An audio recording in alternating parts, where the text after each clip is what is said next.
Hello, first year writing students. My name is Erin Kelly. I'm a first year writing instructor here at IUSB.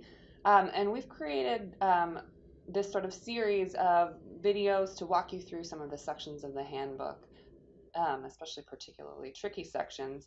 And one of the things we ask you to do in your academic essays is incorporate quotations into your writing in MLA format. So this video today is intended to sort of walk you through the steps outlined for you in the handbook on page 25, the section titled Working with Quotations, a Three-Step Process.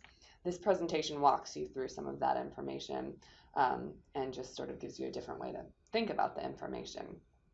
So we're going to dive right in here. The first thing you want to think about when you're considering pulling a quotation into an academic essay is whether the quote is in fact worth quoting in the first place. So when you're selecting a quote, you want to think carefully and thoughtfully about the selection process. And the first step is making sure you understand the quote and the passages that surround the quote.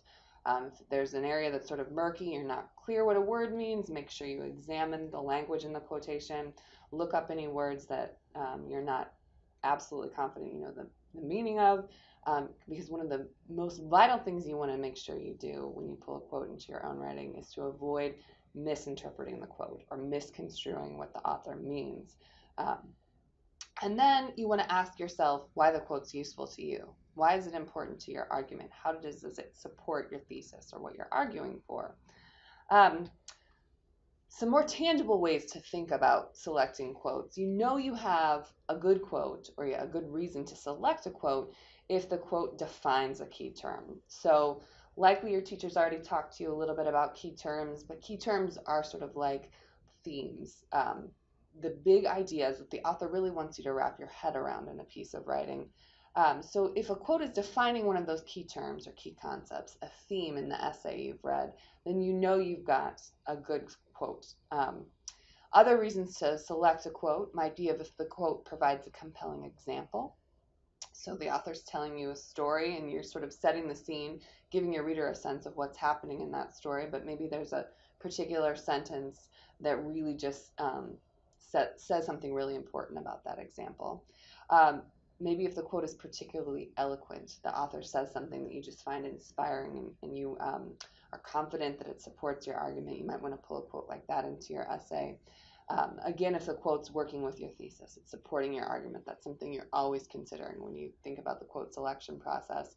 And lastly, if the quote contains data or statistics, often it's hard to rephrase that information more eloquently than the author has already presented it. So you might want to quote a statistic if it's particularly useful to supporting your argument.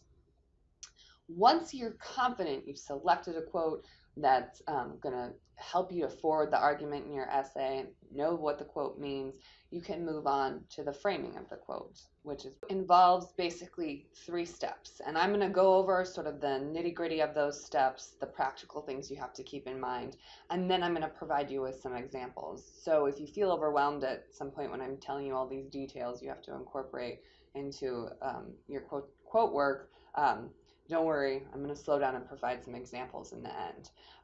This really requires a lot of thought and basically detail orientation. So that's really key here when you're thinking about incorporating a quote into your academic writing. Detail orientation is a huge aspect of that. So the main thing to avoid, you've selected a quote you feel confident about, you know it's going to forward your argument, you know exactly what it means.